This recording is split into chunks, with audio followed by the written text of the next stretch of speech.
Hello all. The circuits we design in our daily part of the work are more of either analog circuits or mixed signal circuits, which basically are of low frequencies, right?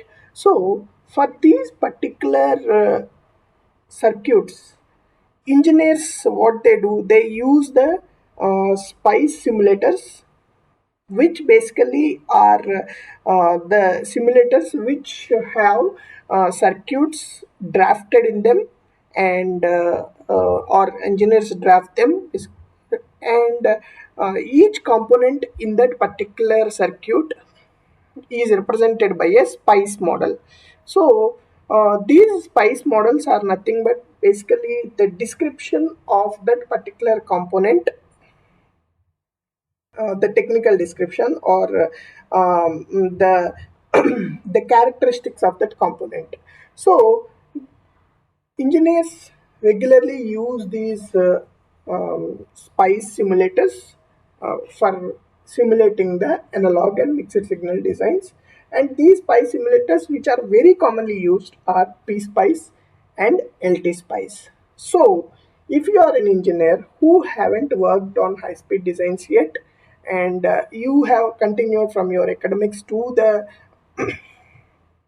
uh, professional field, you must have used these analog and mixed signal designs and their simulations. Now, in those kind of PSpice simulations, or simulations using the spice models, there are several analyses that can be done. One can be transient analysis, DC analysis, AC analysis, noise analysis. So we will talk about these in another videos, in apart from these high speed designs playlist, because here we just wanted to introduce what are all the low frequency simulations generally that are being done using the spice models. So we are just mentioning about the kind of analysis that will be done. So we will describe in detail about this in another playlist. Okay, now as we are talking that these are just the mixed signal designs, we mixed signal simulations which we are doing, what how are these related to high speed designs, or why should we mention it here?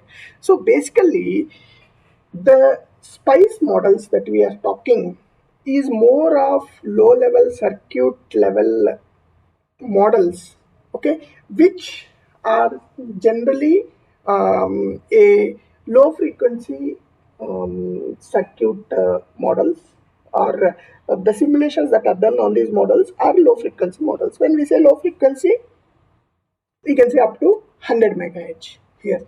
Okay, again, uh, which signal is high frequency is another debate, or another point which we already discussed in the playlist, so you can have a look. But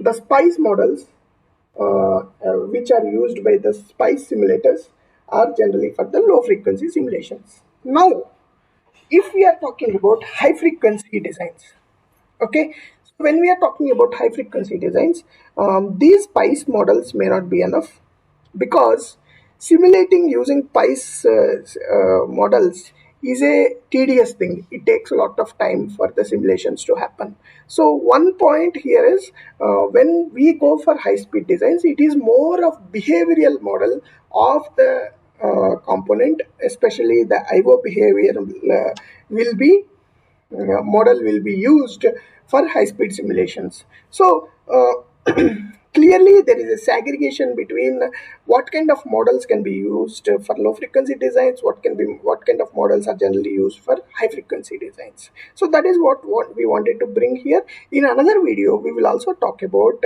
the difference between the spice model and the IBIS model. So why we are all talking about the spice models here is, when an engineer gets into an electronic field and starts working on the circuit designs, many people start with low frequency designs, and then slowly move towards high frequency designs, as high frequency designs need more understanding and visualization and simulation related things. So here in this video we just wanted to show what engineers generally do when they what models do they use when they want to work on low frequency designs, and when they transition to high frequency designs, what kind of models shall be used. We'll talk in detail about all these in the next coming videos. Thank you.